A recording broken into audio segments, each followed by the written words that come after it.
Hello and welcome to episode 126 of the Character Unlock podcast. I'm really sorry, 126 is not a particularly entertaining number, apart from the fact that it is a type of film still used in still photography. There you go, that's the update for today. I don't know what it means. With me today, I've got the lovely and ever-present Brooker. Hello, mate. And my other friend, John. Hi. Hey, here we go. How you going, gents? All right, mate. It is my first day, it's my first evening off for like a week and a half, and now I'm not at work for a week and a half. It's lovely. Sweet. I'm chilling. It's going to be great. How about John? you guys? Yeah, I'm pretty good. Just letting a moth out of my room because for some reason it decided to be in my room. But otherwise, I'm good. I'll tell you what I've noticed recently, right? Because obviously it's been quite warm, so I've got the windows open and the blinds kind of open a bit so to let a bit of air in. And once dusk kicks in, I've never noticed this before this year, I've got bats in my garden. Yeah, That's pretty cool. bats are wicked. Oh, they're super cool, but, you know, I don't think I've ever seen them in my garden, ever. I've lived in this house for like 10 years. I've never seen bats in the garden. Could just be the angle you're sitting at, though. You see, that's the thing about bats, because Oh, you only fuckers. come out at twilight. Yeah. The easiest way to see them is actually go down to the bottom floor and sort of lie on your back and look up at the sky and watch them flying around. Yeah, and this is kind of what happens. They appear in my peripheral vision while I'm trying to watch the TV. Fuckers. Yeah, I really like. There's a fair few around here. I live in the centre of town, which is a surprise, but we think they nest around the church and stuff like that, and we get quite a few. Nice. It doesn't surprise me that they're here. You know, I've got a big fucking country park, like 20 yards, across the road. It's, there's plenty of trees and there's plenty of places for them to hang around. But I don't think I've ever spotted them in my garden before this year. I don't know what's changed. Well, maybe coronavirus and the whole people eating bats thing has just stopped people eating bats, and now there's more of them. Yeah, maybe that's it. Maybe. The culture that Aussie started all those years ago is now over. Yeah. Yep. Fuck. All because of one random guy. 8. So, as you guys and the listeners know, we record midweek and release late Thursday, early Friday. And this week so happens to be Gamescom 2021. Yay, planning. Started today and will end on Friday. We do have a bit of news to talk about. Obviously, there's not been much up until XCOM did sort of a Gamescom showcase yesterday, which was the day before the whole thing kicks off. But they only did snippets of bits and bobs, probably the stuff that they're just not going to squeeze into the actual Gamescom show. Maybe, I don't know. I know that there is some Xbox things coming out. I'll be honest. I was when we were talking about this earlier, and you said, "I don't, do you want to talk about the Xbox show?" And I'm going, "Well, what fucking Xbox show?" Xbox show? I was like, "Oh shit! I've missed a show. I hate missing them. Even if it's stuff I'm not interested in, I like to watch them." And then, we were having this conversation while we were watching Jeff Keighley's opening night live, and as I'm looking to see what I've missed, a Halo trailer appears exclusively to Jeff Keighley, and I was like, well, if Xbox didn't get hold of that, or didn't keep hold of that, I'm not that worried about what I missed. It could not have been that exciting.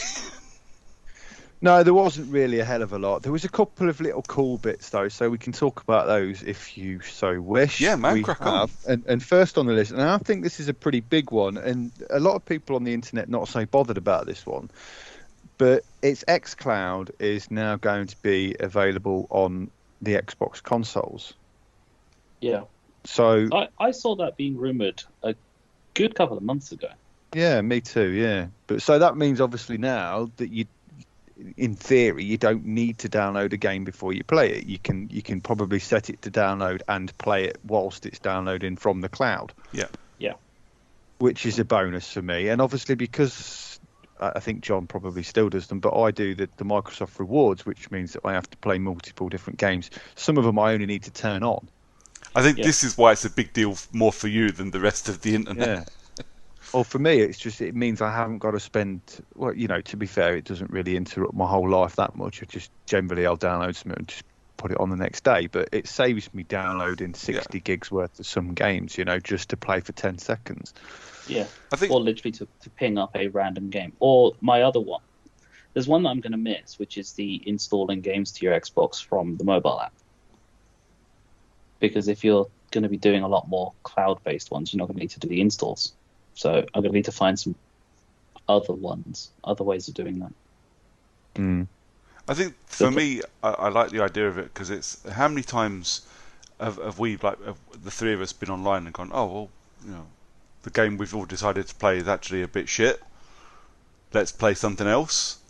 Yeah. And it would be kind of cool to be able to just jump on and play something else that's on Game Pass / xCloud and not have to worry about downloading 40 gig first. Yeah, exactly. That is an advantage for me. I mean, the points thing is cool, and you're going to rake it in even more if you haven't got to sit there doing downloads, so you don't lose a day downloading stuff first. I think that's a cool idea. But yeah, for me, instant access to a game that, oh shit, yeah, or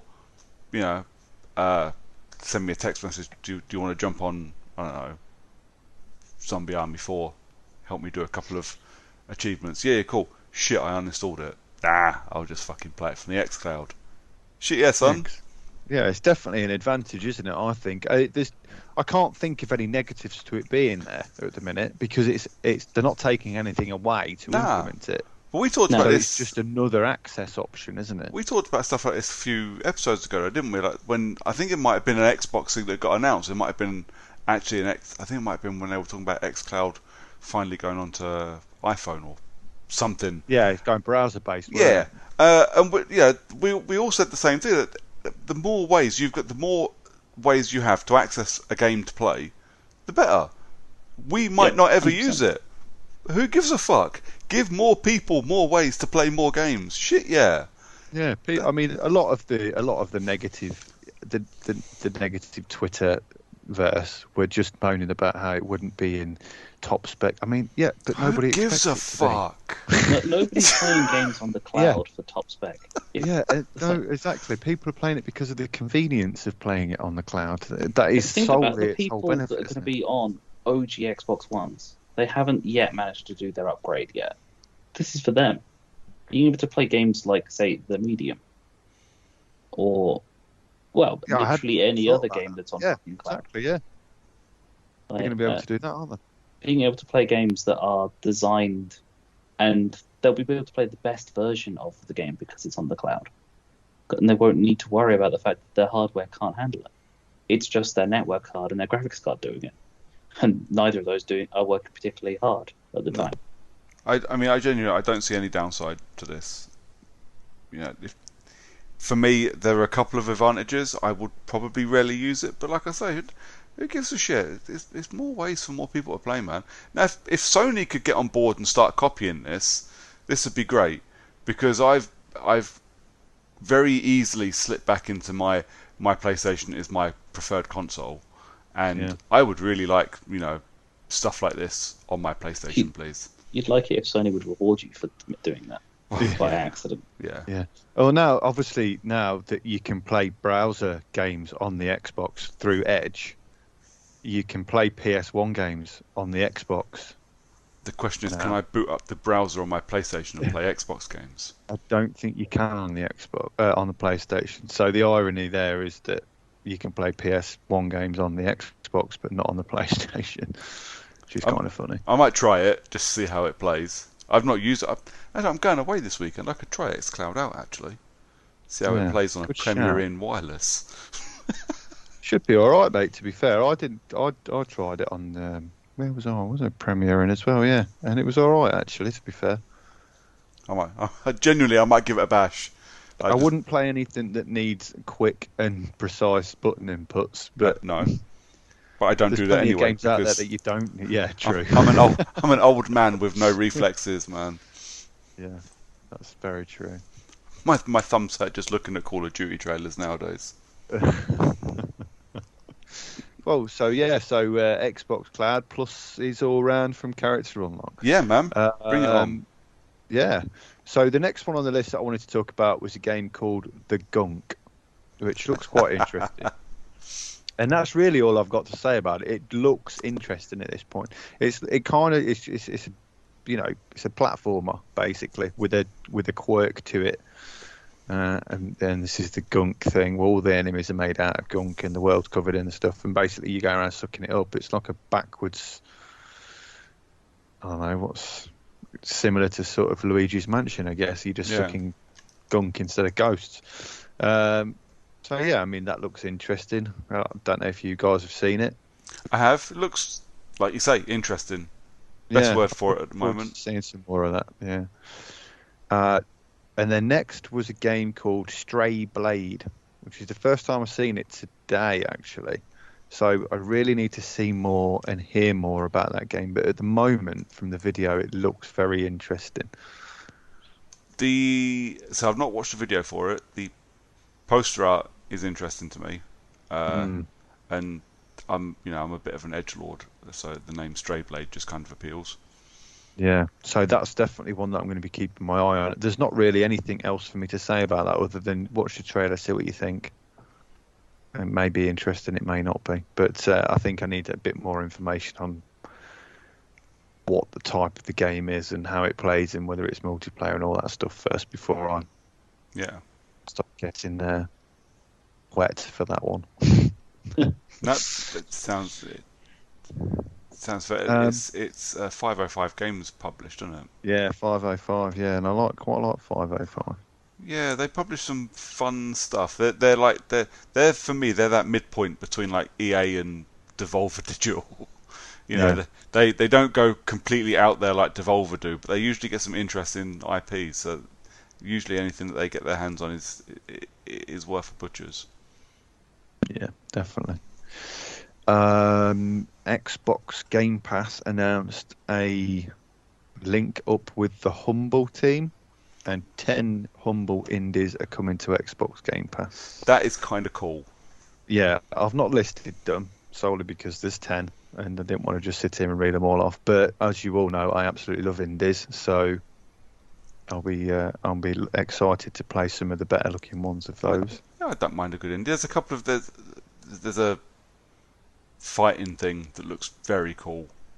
I forgot. Yeah, the hand-to-hand one. Yeah, but it looks like hand-to-hand. It looks like you button smash into combos and start picking people up and lobbing them around. It looks mental, but it looks like a lot of fun.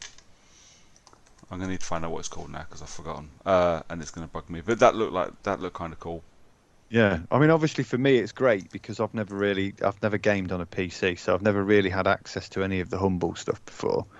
And I know that obviously they have a big following and big sales and yada yada yada. But so looking forward to seeing some of that on Xbox. So I've seen some of Humble stuff has appeared in the past they've released console codes.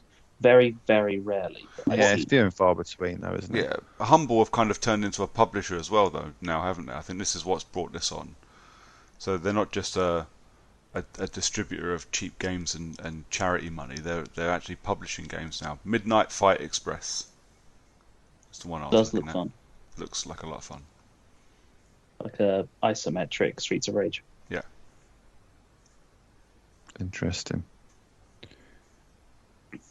Well, there you go. Humble stuff. The other one that I was interested in, I think I mentioned to you guys, is the next Rebel rocket something. Next Space Rebels. That's the one. Is that the one that looked like Kerbal Space Program but not quite as janky? Yeah. Pretty much. I still haven't played Kerbal Space Program. Hey, if it comes onto Game Pass and people say it's good, I'm going to play it. I'm desperate to play it, but I'm not desperate to pay 20 quid for a game that I'm probably only going to play for 10 minutes. Oh, it's true. And last on the list of the ones that came up on Xbox that I wanted to talk about was a game called Into the Pit. Now, this is a winner for me already, I think. Yeah, it does look really good. So it's really hard to pin down exactly what it is, but it's a roguelite for a start. Roguelite, they've called it. It sounds like Doom, and it kind of looks a little bit like Doom, and a It, bit Morrowind, and a bit of it Bioshock, and the first thing that yeah, came to mind when I looked at it, and I said it to you guys as well, is it looks like Doom, like the aesthetic is Doom, but it looks like your character has been plucked straight out of the old Heretic and Hexen games, yeah. which is a winner for me. I And will me, I will 100% give that a bash. And not necessarily the roguelite element interests me, but it does look good. well, I suppose for me it depends how they pulled it off, because I mean, would this may be the first, possibly, well, probably not the first, but this will be the first person roguelike I would have played. Yeah. Can't think of any others off the top of my head that I've played that have been first person. So it would certainly be interesting to do that. Yeah. So that's a good one. Looking forward to that one. Whoever's making that, can't remember. I didn't write it down. No, Typically. I didn't. And kind of last on my list of news to talk about, because it came out roughly an hour before we started recording, and obviously I know it's a fan favourite for us here at Character Unlock, and that was the Saints Row trailer for Rebooted. Well What are you excited. thinking? No, I'm not. I am well excited because it's Saints Row. It's a whole new Saints Row. So far, obviously they're not showing you any story, so I'm guessing there's going to be a connection somewhere. But it looks like a reboot. It doesn't look like it's going to have any connection to any of the old games, Oh, which makes me a little sad. But it does look, they showed a tiny bit of gameplay after the cinematic trailer, and it still looks like a Saints Row game. So the fans want the gat though. fans need to let go of GAT. I think fans holding on to GAT is what fucked up Agents of Mayhem, in my It's gonna humble opinion. Well, that and the fact that it was a shit game. Well, yeah, that and the fact it was a shit game, but people were clinging so much onto GAT and him as a character, and Volition spent so much time telling us that it wasn't a Saints Row game, and then fucking sold us a pre-order with Johnny Gat as a playable character. Well, make up your fucking minds. People do want Johnny Gat, but they need to leave him be, man. He's dead. He's been dead for 2 games now. Yeah, 100% going to be a playable character in this. Yeah. The trailer, so the reveal was interesting. So the trailer just looked like a generic open world action game reveal trailer. Looks like it's set in Mexico, which is another interesting turn, or southwestern America, I think what they call. So we're talking Albuquerque, New Mexico kind of area. And then they had somebody come on and interview with Jeff Keighley about it, and she came on and said, "I'm such and such." I've forgotten her name. Out of nothing but just sheer old age and forgetfulness, I've forgotten her name. But she literally Nice. came out and went, "I play the voice of the boss," and instantly I know I'm not the only one, because I've seen the Saints Row subreddit. Everybody lost their shit. Like, wait, no character customization. If you take away the ability to create the boss, you're just being GTA.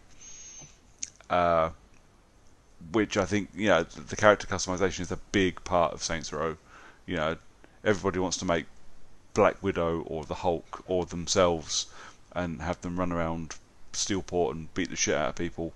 If you can't do that with a new Saints Row game, is it really a Saints Row game?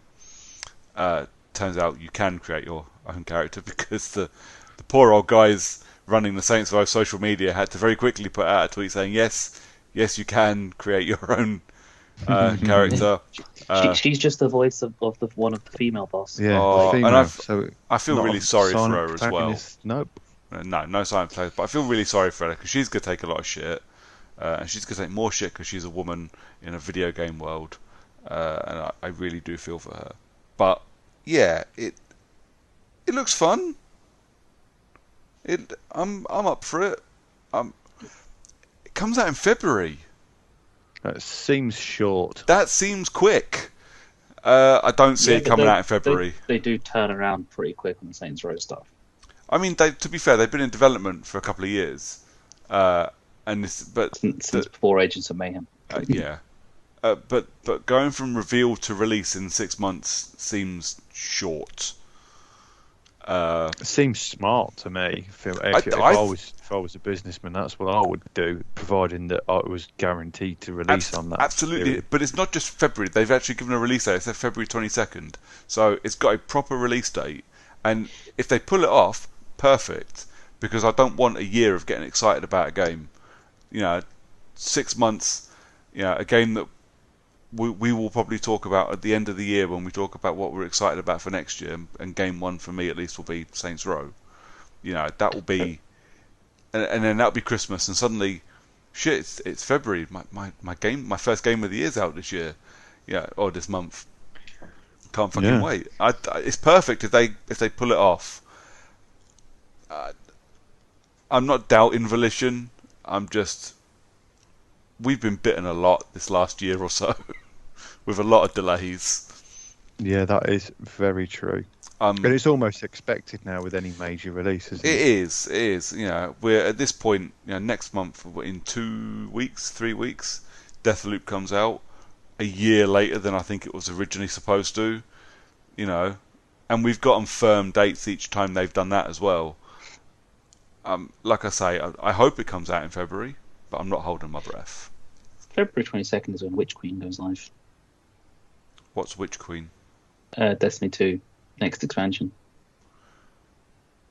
Well, I mean, I won't be able to join you on that. I apologise. I'll be playing Saints Row, hopefully. Hopefully. And I've just realised, I thought, shit, I best check to make sure the game I'm going to suggest for September is still on Game Pass, and it appears it is not. Wow. It has been pulled. So I'm gonna, while we're talking for the next 45 minutes, I'm gonna find another game and be really fucking I annoyed. didn't just hit surprise me repeatedly until you find something that you think might be fun, and then turns out it's terrible. What's annoying is I've kind of been saving it for this challenge because I kind of wanted to play it, but now I'll just have to buy it. What was it? The Turing test. Mate, that was on Game Pass for years. It was, and I keep looking at it, but that was wasn't that the point of this whole challenge? Was to just like play games that maybe we'd missed or wouldn't play usually. So I looked at that the other month and I went, and whatever it was I chose last time. I went, this is on my list. This needs to be played, and I will play this year, and I will make it part of the challenge. And I was going to do it this month, and I've just realised it's fucking gone. And now I'm sad. Oh, you're right. It has gone off because it's on buy for £15. Oh. That's fine. I'll find something else. I'll be talking. All the people who've played it are the 5 friends that I've got that do nothing but easy achievement Game Pass games when the things come around. Yeah. Oh, they are. It's an easy 1000G. I checked. Yeah, if it's any consolation, I've already finished it. I mean, it's no consolation at all because I haven't. If it's of any interest to you, I've already finished it. Let me ask you, did you finish it because you wanted to play it, or did you finish it because it was an easy 1000G? There we go. Both. Honestly, it was both. So, yeah. And it was actually very interesting. And it was a very easy 1000G as well. I mean, I'm less fussed about the achievements. I've been looking at it for years because it came out in 2017 or something. So I've been keeping my eye on it for a while, and I keep meaning to play it, and I keep wanting to install it and play it, and I keep not doing it. And I installed it, I think, when I was going through my phase of doing like the walking sims, because it falls into that kind of category, doesn't it? Yeah, definitely, yeah. And for reasons I don't know, I just went, no, I'm going to stop and play something else, and I never went back to it. Or I never went back to walking sims, and now I've missed it, and now I'm pissed off. So I'm going to erase the Turing test from my list because I already wrote it down for this month's challenge on my notes. Sorry, carry on talking. I will keep looking at stuff. Okay. What do you want to talk about, Lee? Well, that was it, mate. To be honest, that was all of the news that I wanted to go over from the Xbox little sort of sideshow piece. There's not really anything else in the news, so I mean, New we Marvel can game move- coming out. Yeah, they kind of announced a new Marvel game today as part of Gamescom, Midnight Suns, and it's a tactical RPG supposedly. Yeah, they didn't show any gameplay, and it's made by Firaxis or Firaxis. Gamescom, XCOM. XCOM, Yeah. XCOM, Gamescom. What the fuck am I talking about? So, XCOM, yeah. Marvel XCOM. well, I don't. So this is the only thing, because the trailer, when I text you guys, the trailer made it look like a new Ultimate Alliance. Yeah. I was like, oh, this is kind of cool. And it went Firaxis. I was like, wait, what? That can't be right. 2K and Firaxis making a Marvel game. Are they making Marvel XCOM? Interesting. They didn't show any gameplay, and all they said was action RPG or tactical RPG. I was like, that sounds like XCOM. I think I mean, I'll give it a go. I think you're getting As long as it's Marvel not XCOM. mobile. Yeah, well, I mean, I'll play it anyway. It's a Marvel game, and I play More pretty at all. much all of them. Yeah. Even Oh, if it does mobile become chunk. free before you get Oh, started. are you going to play Avengers with me then when it comes to PlayStation Plus? Yeah, of course. Yeah, I'll drop through it with you, mate. Yeah, of course I will. Yeah. Could be fun. Is You it can be the crossplay? Hulk. Yes. No, it's not. No, Oh, that sucks. it doesn't matter because he's playing it on PlayStation. Hmm. And Lee I've got it has on PlayStation. And I said I wasn't getting it, so he said he might as well not bother getting it on Xbox then. Oh, I know what game we're playing. Because I was planning on getting it and then saw how shit it was going to be and was like, no, I'm not interested. Well, I wouldn't say that it was shit because it wasn't. It was enjoyable, even as a Marvel game. The single player mode, like the campaign mode, was good. The story was good. It's just that it was set up to be a live service game, but the longevity of the live service side of it was fucking boring. But And it it was was just the Set same, up to be a live service same game places. with no live service. Well, it was built as a live service with the live service component not being thought through properly. Yeah, so exactly. so people It just was vanished off cool. of it. Yeah. Hold on, it took us 16 weeks to make this game. Why isn't it taking people 16 weeks to play it? Exactly that.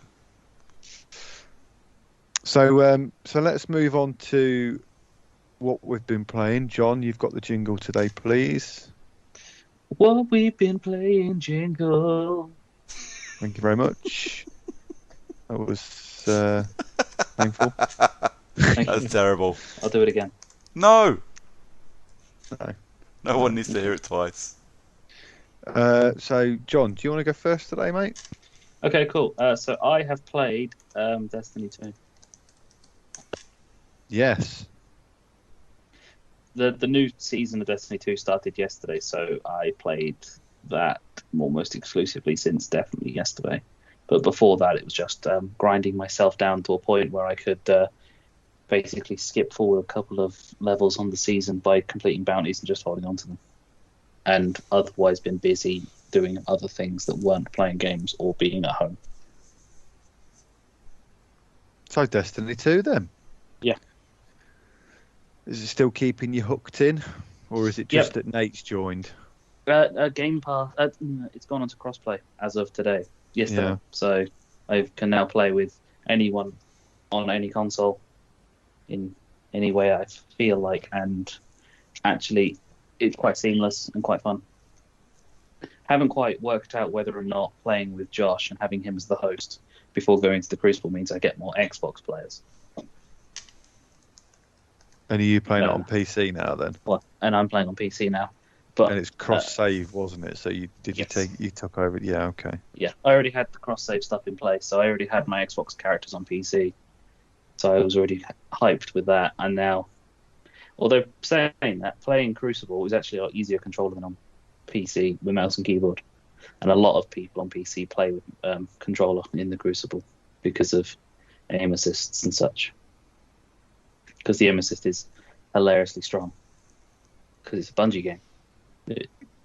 It's always been like that. Yep. But So they announced a load of new stuff for it coming. yeah, so Some of it looked quite interesting. with Witch Queen launching in February, as I mentioned earlier, there's a load of new content based on that which they've not announced. They've just sort of given a rough overview, which is that the big bad is Savathun, who's one of Oryx's sisters. Oryx being the Taken King from Destiny 1. And she has her army and her throne world, and her army contains Hive Guardians, so light-born versions of Hive enemies, where they have Arc, Void, and Solar subclasses to themselves. Are they Darkborn though? No, because Darkness has its own powers, so they are light-born versions. But after you kill them, to stop them from respawning themselves, you have to crush their ghost. And the animation to that is a little bit weird, considering what you're doing. Something that you probably wouldn't even consider up until this point. But the current season of the Lost, is you meet back up with the Queen of the Reef, Mara Sov, and you team up with Savathun, funnily enough, to take on her other sister, which is Zebu Arath, who is going after the Traveller like everyone else fucking does. True. But where does it end?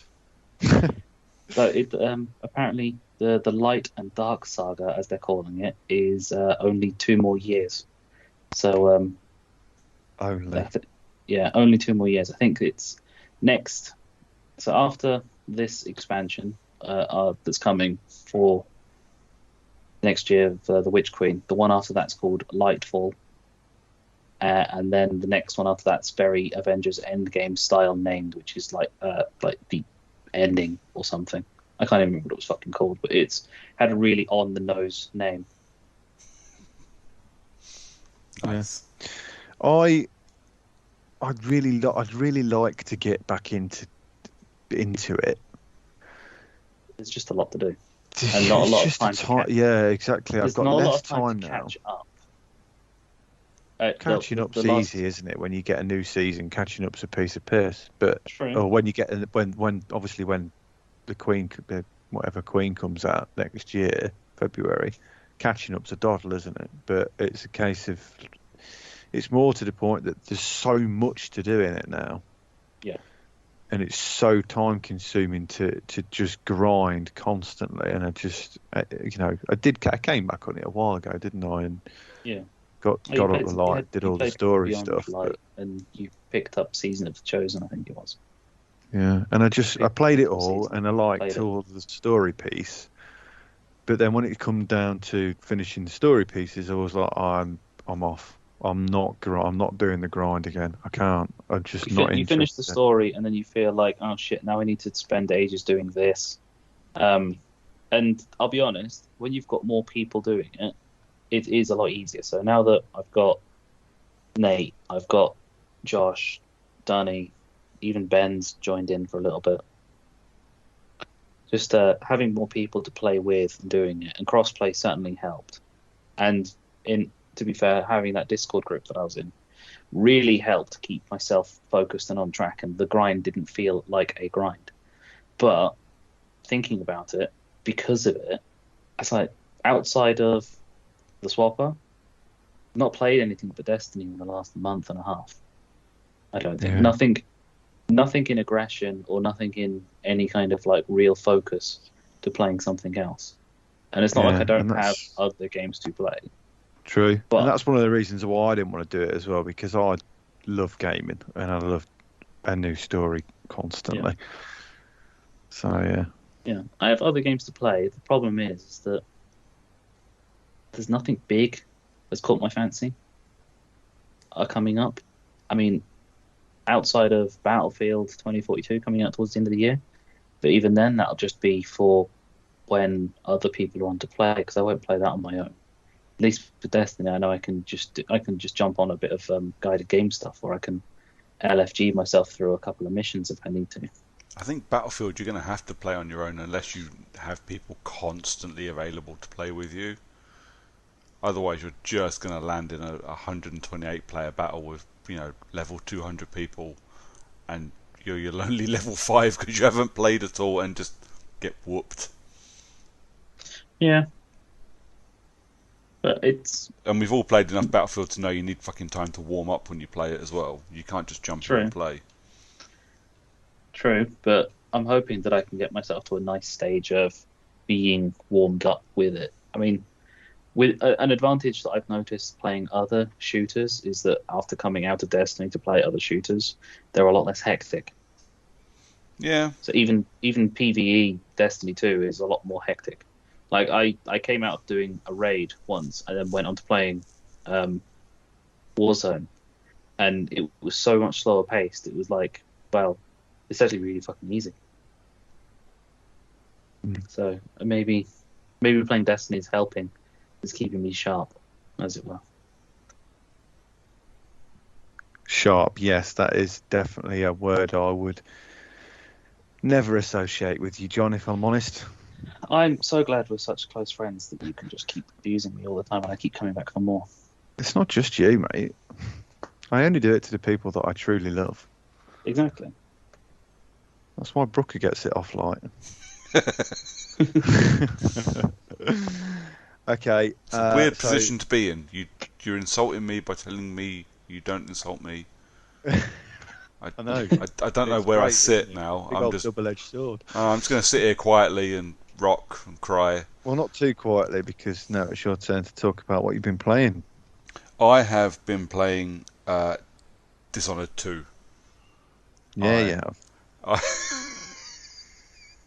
So it's been on our D2 hype. Fuck's sake! So I installed all 3 Dishonored games at the same time, and after I finished one, I took a break. I done Lee's challenge game for the month, and then I started Dishonored 2. Now I haven't played Dishonored 2 since like the month it came out.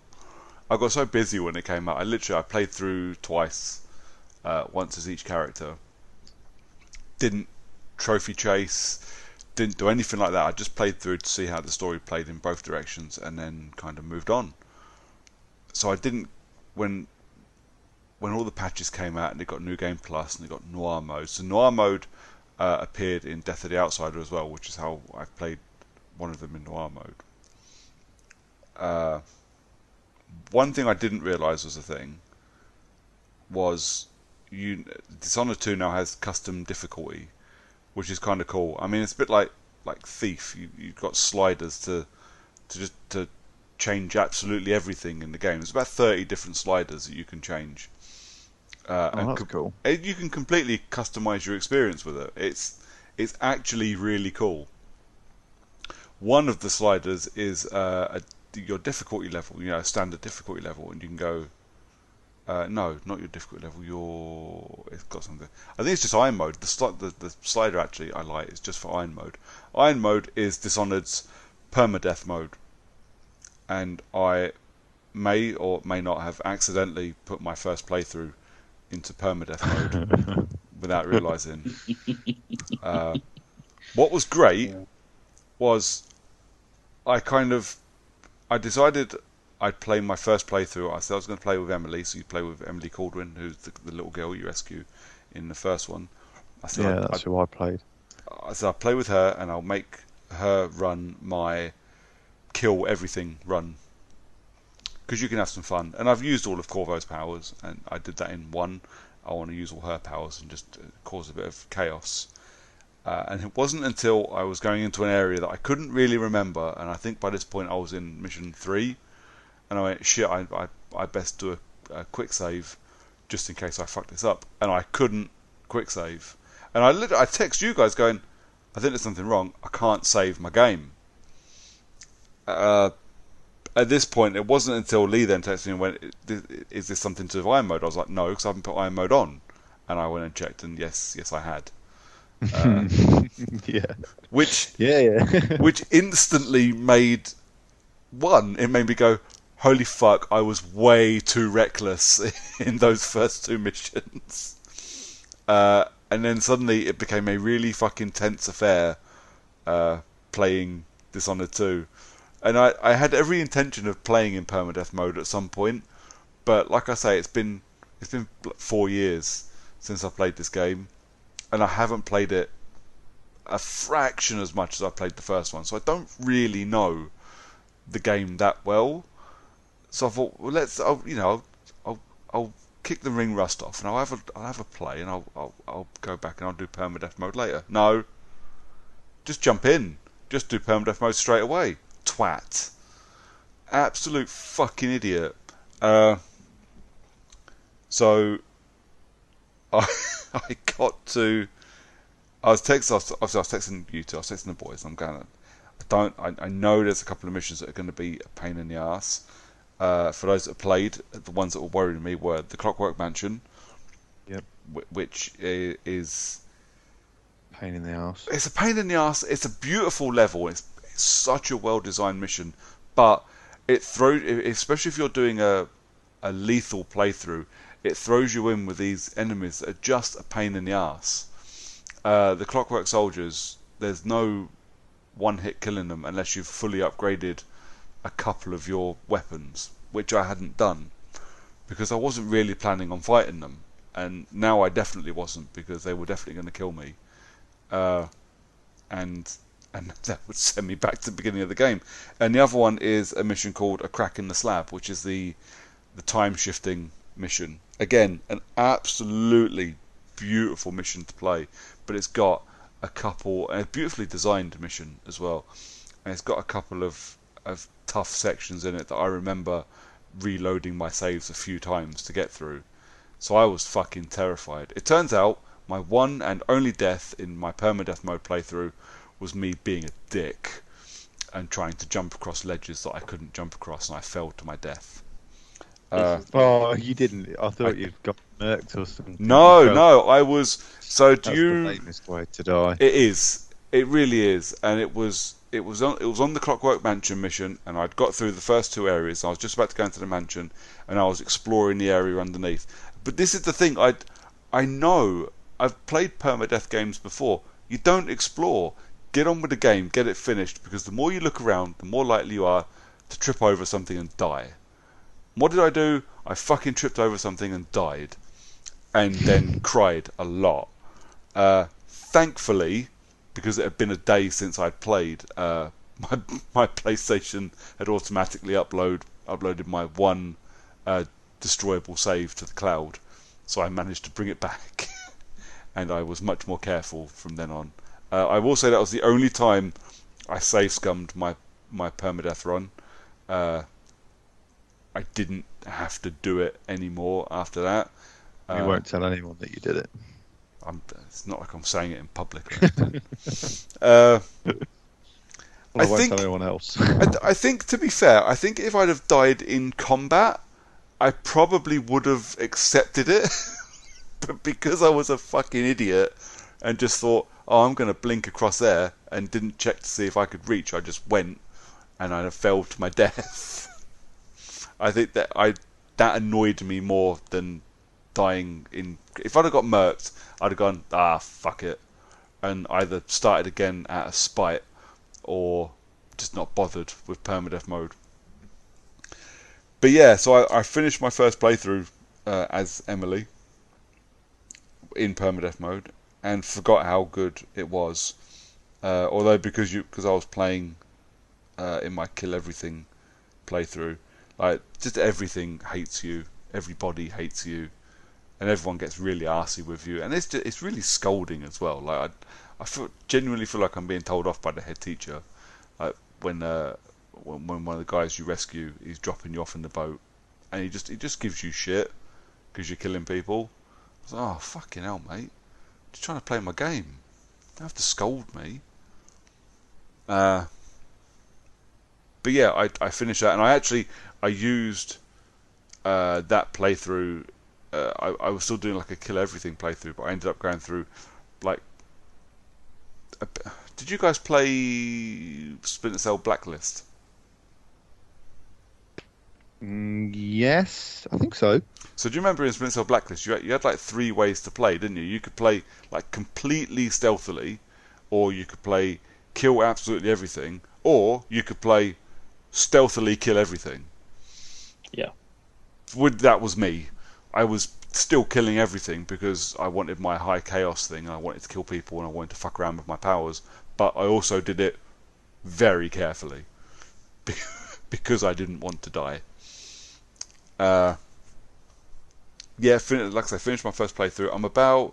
I've just actually, like this evening, I finished the Clockwork Mansion in my Corvo playthrough, which was much easier when you're doing trophies like eliminate X character without him knowing you were there. Because actually, what is an enormous mansion and can take fucking ages to get through is about 10 minutes to actually get to the main character and knock him out. If you don't pull any levers and don't start making the house move, it's much quicker. Mm. But again, I genuinely it's the Clockwork Mansion as a mission, and it doesn't matter which way you play either. If you play like pulling all the levers so the whole house moves and every room changes, it's just like a fucking wonder to behold. But then if you decide you don't want to do that and you want to go, you can get into the background and you start running around in between the rooms, and you're literally running around like machinery and platforms and things that move around. And it's equally as impressive that they've built all of this machinery as a level for you to run around in. It is such a cool premise. And like I said, the only one I like more is the crack in the slab mission, which I love the whole instant time shifting mechanic. Which obviously that's the only mission you get to play with it, which is a bit disappointing. But I suppose it would break the rest of the game if you continued on. So yeah, I'm about to roll into the halfway point of my sneaky, don't kill anybody, never be seen ghost playthrough, which is how I prefer to play any of these games, to be fair. Yeah. I think just out of anger, out of spite, and the fact that I didn't do it before, I think I will probably go after the platinum trophy for it, just to say I did. But I will need at least one more playthrough to do it, because there's a no magic playthrough that you need. However, New Game Plus, if you haven't played Dishonored 2 since New Game Plus came out, New Game Plus is a fucking wonder. So yeah, I think I started the New Game Plus. Doesn't keep your powers specifically, does it? It does something weird. No, so it doesn't keep your powers, because you can play whatever character you want. So I played Emily to start with, and then I done like a kill everything run with Emily, and then my New Game Plus was from that save into a Corvo playthrough, and now I'm playing that ninja. So nothing in the previous game matters, so I can still do my ninja playthrough and get all my trophies and that. All of my runes, which are your upgrade currency, come over with you.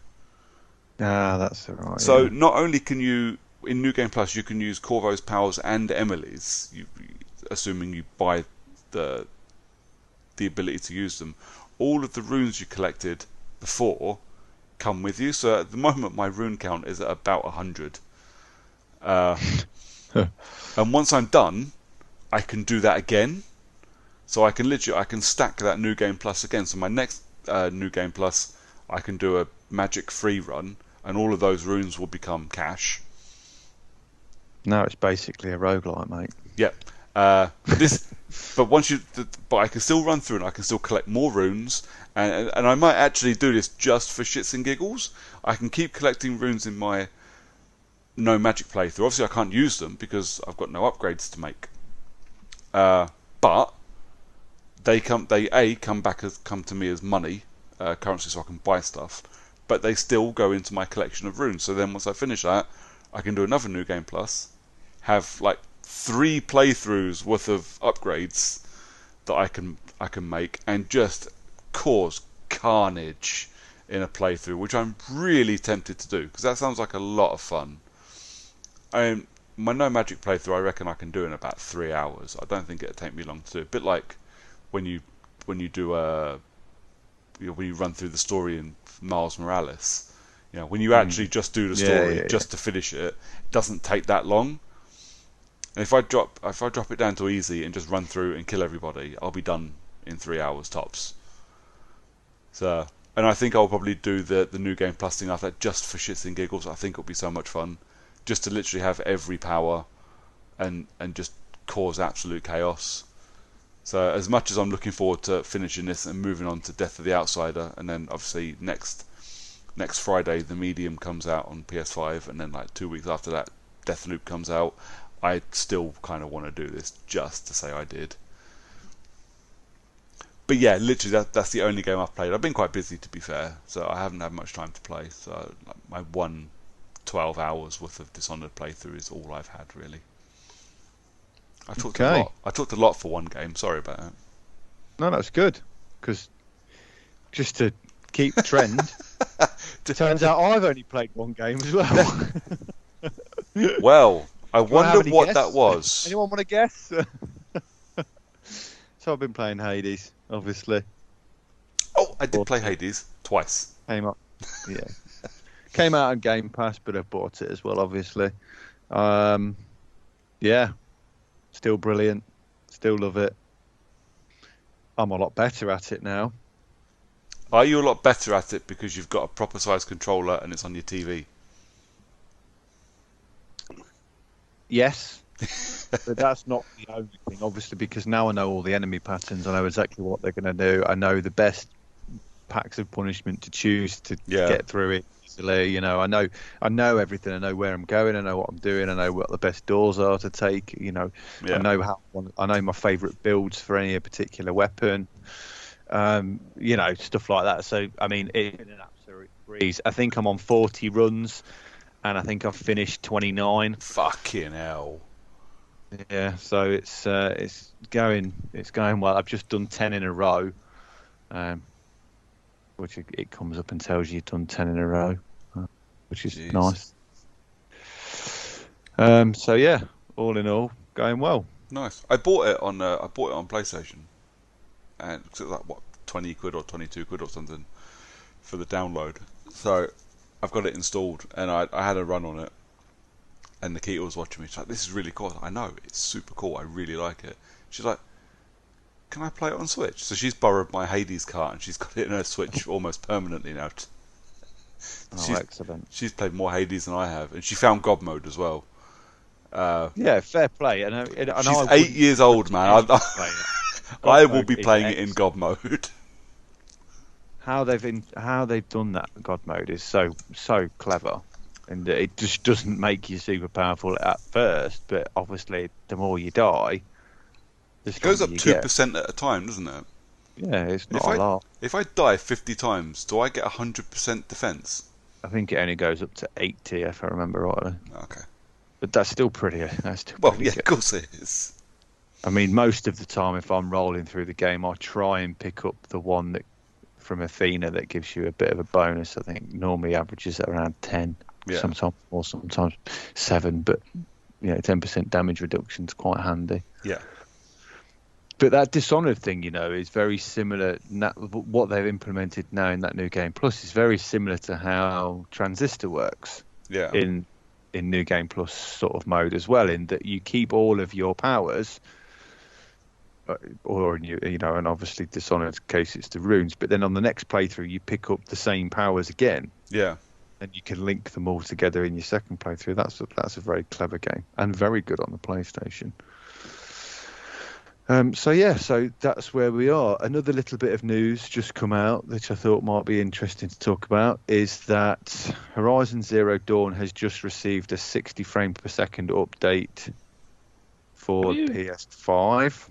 Interesting. 4K checkerboard, and it's free for all PS5 players. Nice. And Horizon Forbidden West has a new release date. Go on. February. Fuck it. So, the 18th of Feb 22. Gee, the same Fucking fucking hell. week as Saints So Row. everything's coming out in the same fucking week. Everything, to be fair, Jesus. everything always comes out in the last like 2 weeks of February as well. Like, if it doesn't come out just before Thanksgiving, Why then is it's going to that? come out Why does February. everything come out February? Is there a reason? Is there a Games Awards near there? Nah, February, it means people are done with the January sales and they're ready to spend proper money again. Ah, okay. I suppose that makes sense. And it's So, yeah, just so after there you go. Valentine's Day for all those loveless gamers to realise that nobody cares about them but their PlayStations. Dude. So, Literally forward the to same week as Saints Row. I can't deal with that. That's Right. I mean, Horizon will be PS5, so that'll be £70. Saints Row 50 or 60. I can't fucking justify 130 quid's worth of game in 1 week in February. Jesus. Not only that, I'm talking quite loudly about this, and I know my wife is in the kitchen and can hear me saying that, and will now be watching for games turning up in the fucking door Yeah. In February. in And obviously February. February's generally quite a tight month anyway, because you've obviously lasted from It's pre-Christmas payday. That's it. It's post 6 Christmas. weeks of January. Yeah. Post Christmas, it's everyone's got the January sales, and January's always awful. You're trying to catch up again in February. Fuck off. Boys, hard decisions are going to have to be made. I don't know what to do. Well, Saints Row's going to be postponed anyway. That I don't want it Almost to. a guarantee. Yeah, I'm sure it will. And when that happens, obviously it will be Horizon day one. But I love both of those games so much. I don't know if I could choose just one to buy. Anyway, Yeah. fuck. So yeah, that's everything of what we've been playing. So shall we have a chat about this month's This month still for a challenge couple of game? days. Yeah, man. So and the reason why I'm hosting today, as you may know, is it's the challenge game for August was my decision, and it was the Swapper, which is a sort of 6 or 7 year old game now, I think, give or take. Yeah. Can't remember off the top of my head. Damn. Yeah, it's like 2016 or something. It's Oh no, initial date 2013. oh yeah, bloody 8 years old. So yeah, so it's an oldish game based on that date. It's a side-scrolling puzzle platformer. Easiest way to describe it: science fiction, sci-fi setting. Yeah. Very atmospheric. A little bit creepy. Kind of creepy. I thought it was a little bit creepy, not like frighteningly creepy, but the atmosphere gave it that sort of had a creepy bit of feel. atmosphere about it. I enjoyed that a lot. I'll be honest. I thoroughly enjoyed it. I thought it was brilliant. Yeah, same here. I thought it was really good. I thought the story was. I was worried about the story because obviously it's a side-scrolling platformer and a puzzle game at that, and I thought, this could be a bit, yeah. But I have heard a lot of good things. I had heard a lot of good things, so I was very impressed with the story. Ended quite bleakly. Yeah. Like as you got to the end, and I've seen both ends. So I YouTubed the ending that I didn't get, and I thought, well, Both were bleak. that ending's not much better. In fact, for me, the ending was much worse. By YouTubing it, and I was like, well, at least I made the slightly better choice. But the puzzles were great, actually. There was a lot of those kind of puzzles there where you'd spend 10 minutes going, I can't fucking do this. I've got no fucking idea what I'm doing wrong. Turn it off, come back to it a couple of hours later, and oh yeah, well this is how you do it. Clearly. I really enjoyed the puzzles because it's rare that a game comes along now that I really have to think about a puzzle. Because most puzzles, they follow the same tropes of gaming, so you kind of get used to the general idea. But some of these ones were These ones came very very close to being that level of almost impossible puzzle where you don't just need to figure it out. You need to figure out what the guy making it was thinking at the time he made it, Yeah. because you got no fucking idea what was going on. There's a lot of walking backwards going on in this game that I didn't expect. Yeah, and there was a few there that I think I mentioned before when we were talking about going to play it, in that the you already had the puzzle right, but you had the timing or the placement wrong. Yeah. Yep. And that caught me a couple of times. I'm like, no, I've got to be doing this wrong. So you try something else. I'm like, no, that's not working. And eventually you go back to the first way that you tried to solve it, Yeah. and nailed it, because all you did is put your guy 3 or 4 steps different. Yeah. Yeah. I really like the puzzle element to it, so that the making 3 or 4 exact copies of yourself and having the ability to switch control to any of them that are in your line of sight, I thought was quite cool. And I genuinely really was surprised at how well they rolled that into the story. I thought it was very, very cleverly done. And at about the halfway point, I mean, I don't know how long it took me, 5 or 6 hours. I don't think it took me very long. Probably longer than you two. I'm kind of shit.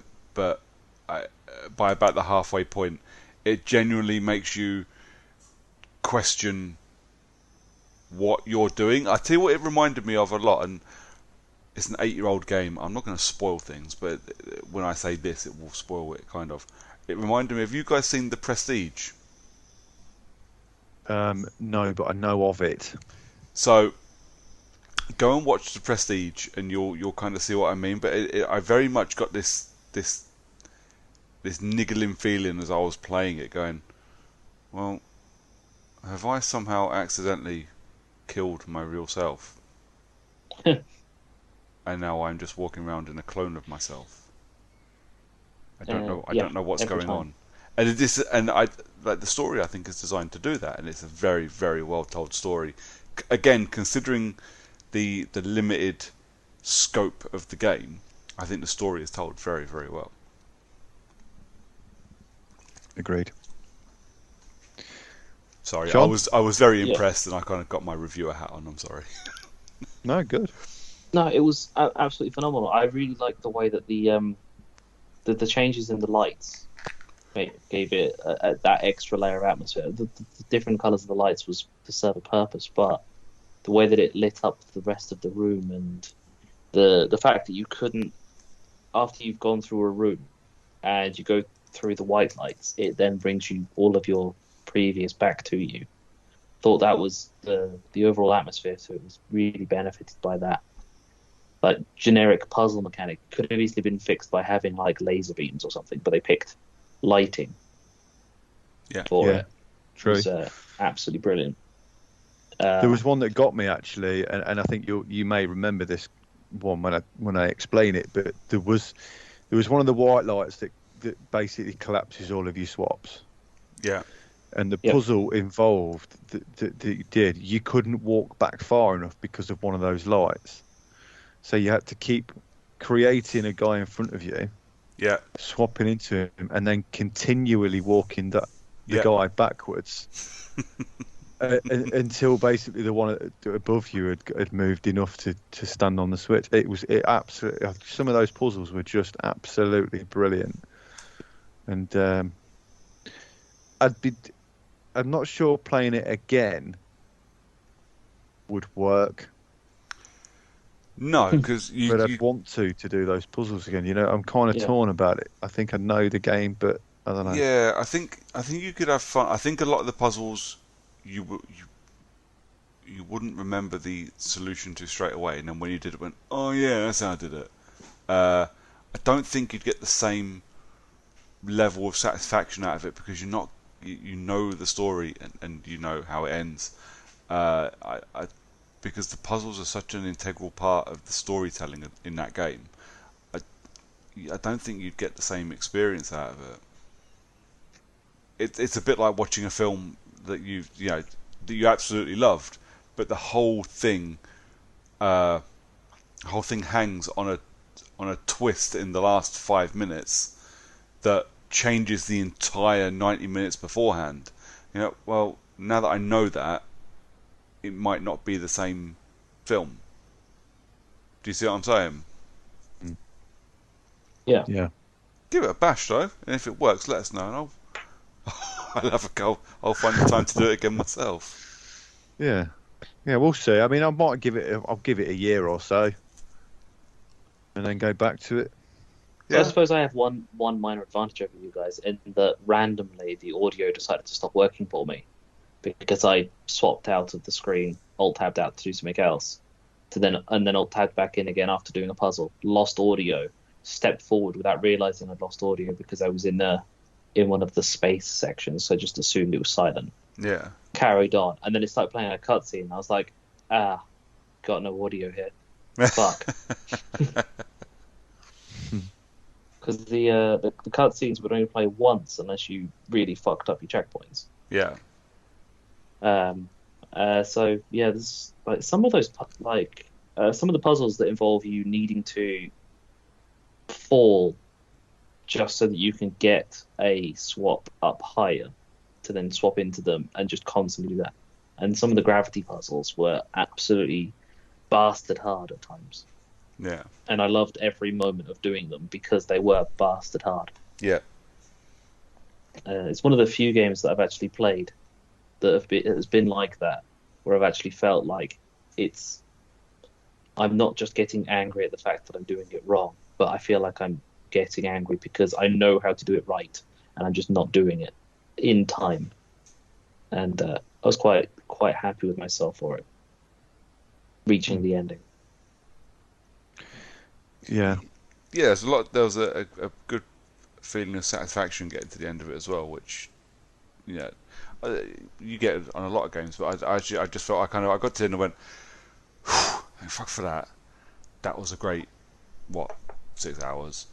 That I genuinely felt a sense of A, pride, B, happiness, and C, relief that it was done, because I don't think And and an amount of despair as well. Oh yeah, there's always that with especially with an ending like that. But yeah, it kind of I think my brain would have melted if I'd have tried to do more of those puzzles. Yeah. I'd like to have just seen like them release a puzzle pack with it as well, kind of just like, oh, here's a fucking shitload of rooms for you. Yeah, Just go and do some puzzles and see how you get on. I would have kind of liked that in a way. yeah, Because that would it's have been so kind of cool. unique.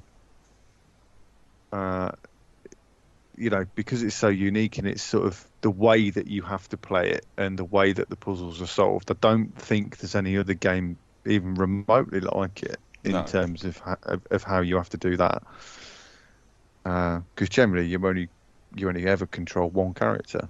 Yeah, for the most part. So, I would have liked more puzzles just because my brain fucking loves that shit. yeah, And if they were to release like a puzzle power mode where it was like puzzles essentially getting harder over time, there's no guarantee that those puzzles will be getting harder. Because there were some that were probably really easy for you guys that I struggled with, and vice versa. Oh, it's just how you see it, isn't it? There was a lot of puzzles, especially towards the end of the game, where they've started to feel a bit easier than some of the earlier ones. But it might just have been because I was getting used to. Well, you get into the mindset, element. didn't you? And I tried playing mouse and keyboard. It was fucking impossible.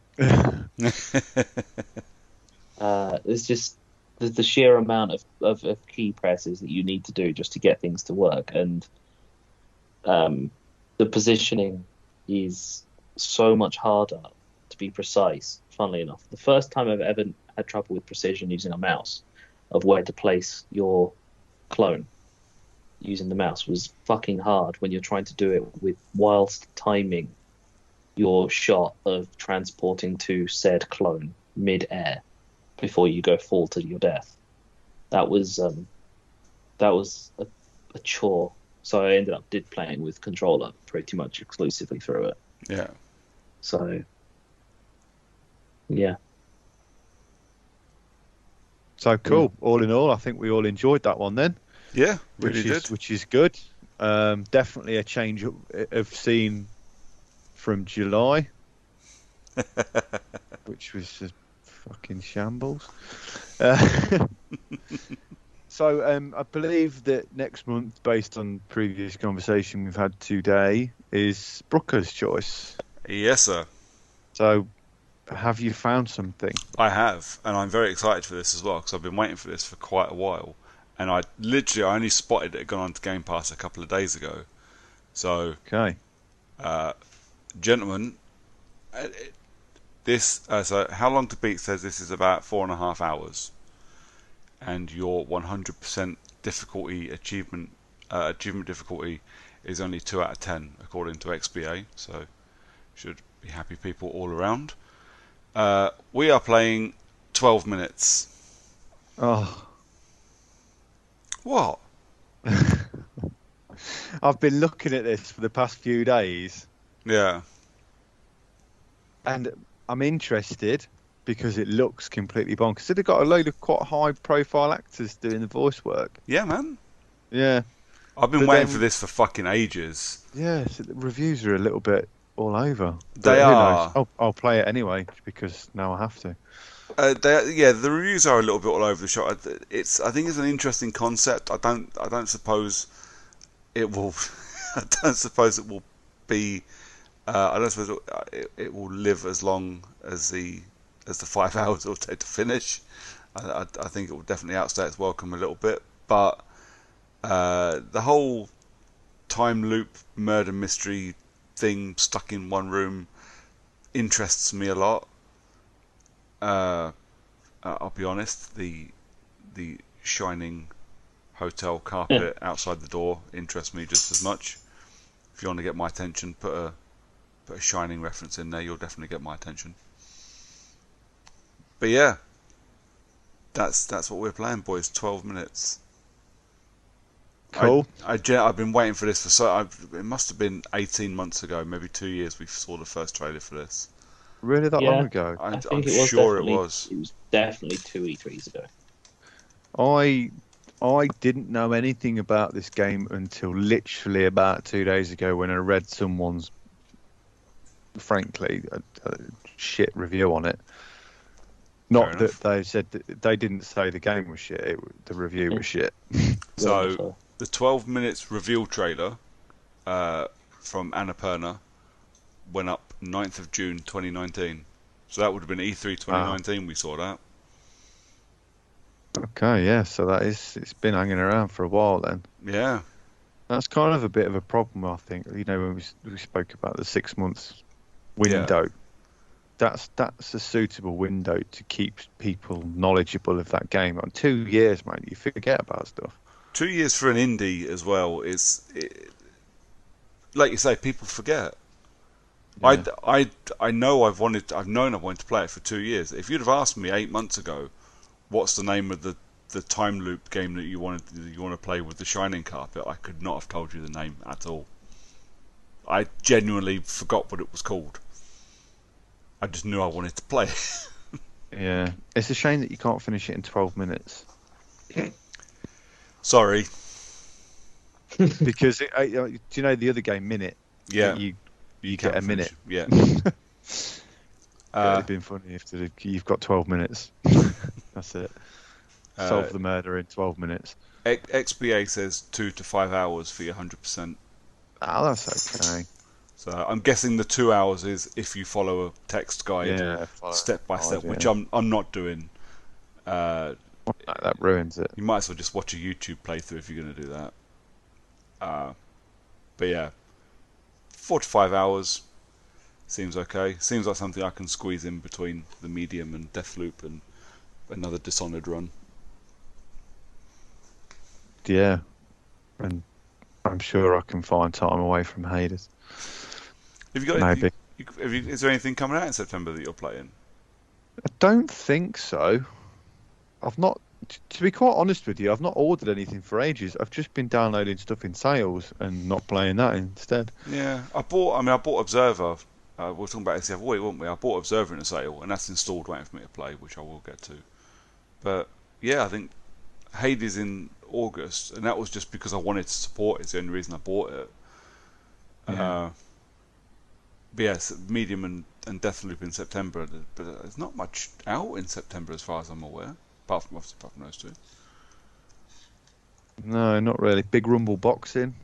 Oh, sign me up. Yeah, right. Yeah, no, not a lot.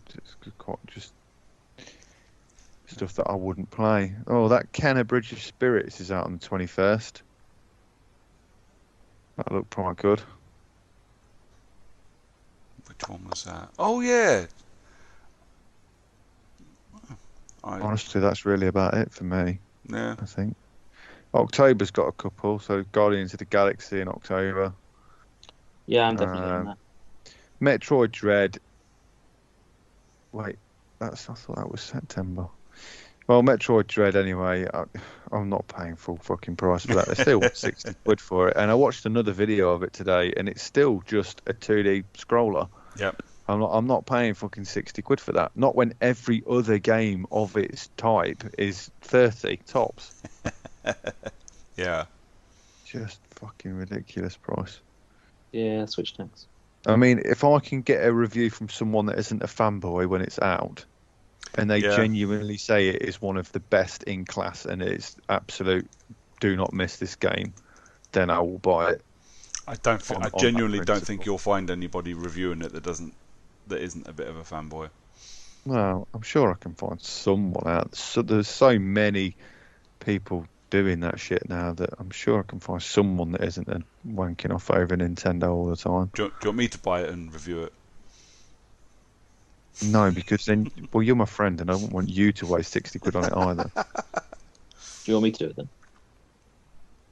Yes. Yeah, but you've not got a Switch. I'll get Phil to do it. Perfect. Good old Phil. Phil's not got away with words though, so he wouldn't be able to. He'll go like, yeah, it's good, and that'll be about it. Yeah, but he'll also probably say something racist about Samus. Or sexist, definitely. Is Phil aware that Samus is a woman? Probably not. So you'd be fine with that one. I've not really seen him too much on his Xbox. We played a little bit of It Takes Two. We played a couple more chapters of that, and that is still brilliant, by the way. Yeah. So I'm looking forward to playing with one of you guys when I'm done with Phil. I just can literally find him about once a week for about 2 hours. It's not, and it's quite a long game, so. But that is really enjoyable anyway, so that's a bonus. When do we play Back 4 Blood? That out. I thought that was out. So it's out in October. Yeah. And when we were talking the other day, I was saying if you guys weren't in a rush to play it, I might make it my choice for December. Yeah, that's fine. So let them get a bit of server stabilization and get a patch or two out to fix stuff. Give them a couple of months to get their live service sorted, and then hopefully we can jump on. Yeah, makes perfect sense.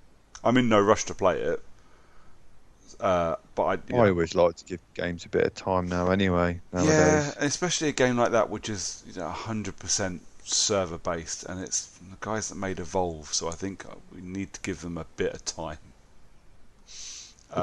Not that I'm saying they're bad at making games, I've been bitten once, man. Aliens Fireteams. Bit many times. Yeah. Yes, the Alien Fireteam is the same. I want to play it, but it's getting half decent reviews. It is getting half decent reviews. I think they'll get better as the game gets a bit of love, though. Yes, exactly that. I think I'll let the server settle, and unless it probably isn't a game that's likely to go onto Game Pass, but when it goes into a sale at some point, I'll grab it and have a bash. I was almost convinced that it was a 3-player co-op game instead of a 4-player, but it's not. It is 4. You don't need 4 players, do you? You can play with 3. Well, no, you can easily play with 3, and in some cases, it's often better to play those games with 3 players because the AI is occasionally smarter than the average human. For the record, if the AI is anything like it is in the beta, it's not very good at all, and they do just shoot you instead of the enemies. That's funny. Great.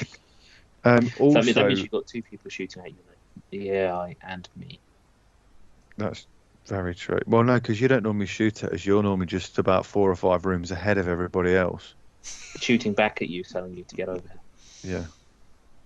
Yeah. Also out in September, and I don't know if you remember this, and I've not pre-ordered it yet, even though it's discounted for pre-order, was the game called Eastward. I don't know if you remember it from the Rest section, Oh yeah. VGX, a while back. That's out in September on Switch and PC, so I might pre-order that just for a new game in September. Fair enough. Have you played the Black Panther thing yet? Isn't that free and out now? I've not played that. Mate, Hades. Fair I've enough. not played it yet. I will. I might drop Hades for a bit when I've 1000G'd it. Yeah, I'd say no, you won't. Not yet. When I've 1000G'd it. Yeah, I'm not far off, to be honest. You'll 1000G, and then you'll install it on PlayStation and get the platinum for it, and then maybe you'll play something else. I'm definitely not going through again on PlayStation. Not yet. Maybe next year. I'll do it a once a year game because it ain't a short game to platinum. Nah, of course not. Was it 60 hours, 70 hours? Yeah, probably somewhere around that mark. I've no idea on time scales, to be quite honest with you. I've not been looking. I've not been keeping track.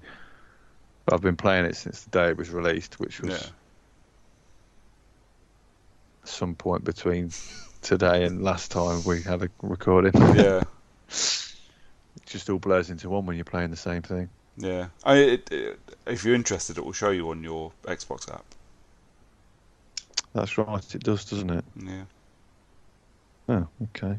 I completely forget about that app, you know. I never use it, apart from getting the captures off there occasionally. Yeah.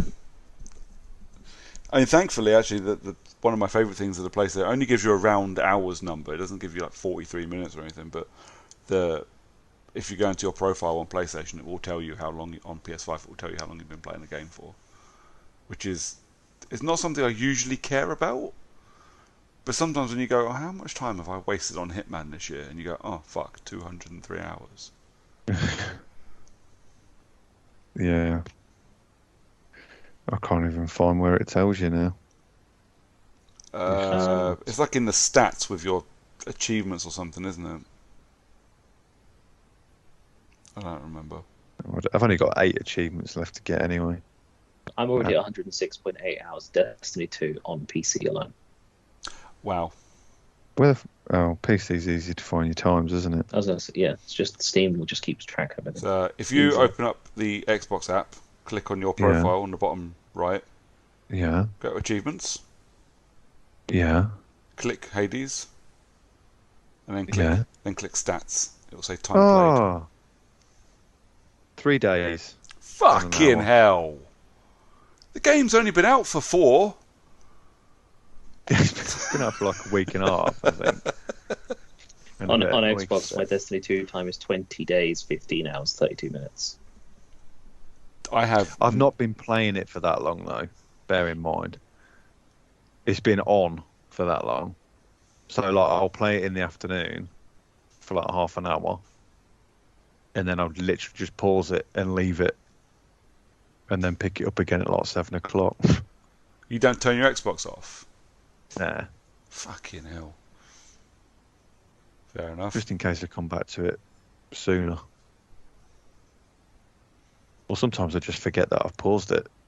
And then I come back upstairs and it's still on. Oh, fuck yeah, I paused that. You just get tied up with family stuff, don't you, sometimes? I mean, I've never left my Xbox on because of it, I'll be honest. I keep forgetting that I've got auto off now for downloading ridiculous large games overnight. Yeah. Because I don't use the instant on feature anymore. So now it's just always on instead. Wow. Anyways, I think that's it for today then, guys. Yeah, man. Awesome. So we've got a good game for next month. We had a great game for this month. And I'll do better the month after. Yeah, and then obviously the next Character Unlock podcast will be possibly quite heavily Gamescom news focused. It'd be nice to have a lot of news for once. It would. Hooray!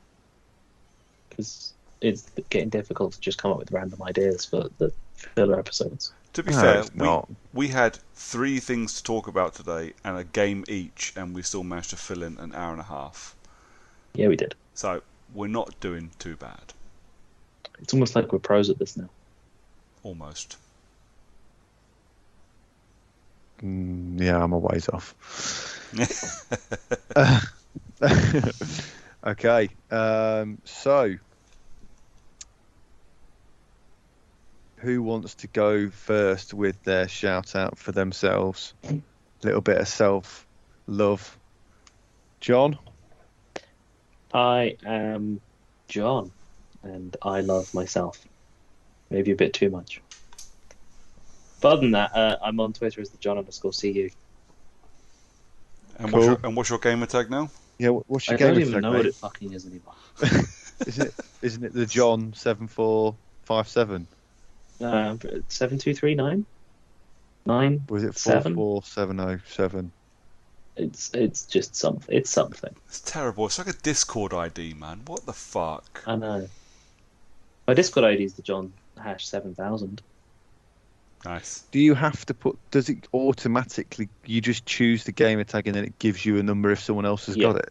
Yeah, you just get given a randomly assigned hash number. So is there other Pyro Loverages now? Yes, there will be. But you'll be the original and the only one. Wait, how many characters is Pyro Loverage? What, 9, 10, 11, 13? No, there won't be another Pyro Loverage because 12 is the maximum. See, that's terrible as well. I can't believe they've limited it to 12 fucking characters. Yeah, why have they done that? It's so that it can fit in a myriad Yeah, of because numbers so they can afterwards. fit in the 4-character hash. I mean, my one's 15 characters. Yeah, they dropped it from 15 down to 12 so they could fit in the hash. Ah, okay. Speaking of yours then, Brooker, where can people find you? You can find me on Twitter. I'm at Brooker411. Awesome.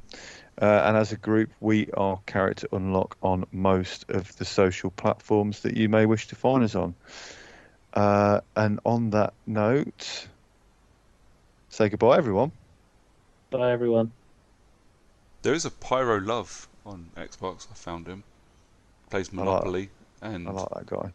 and GTA 5 and Xbox Fitness. What a knob. Bye, I everyone. like it. See you later.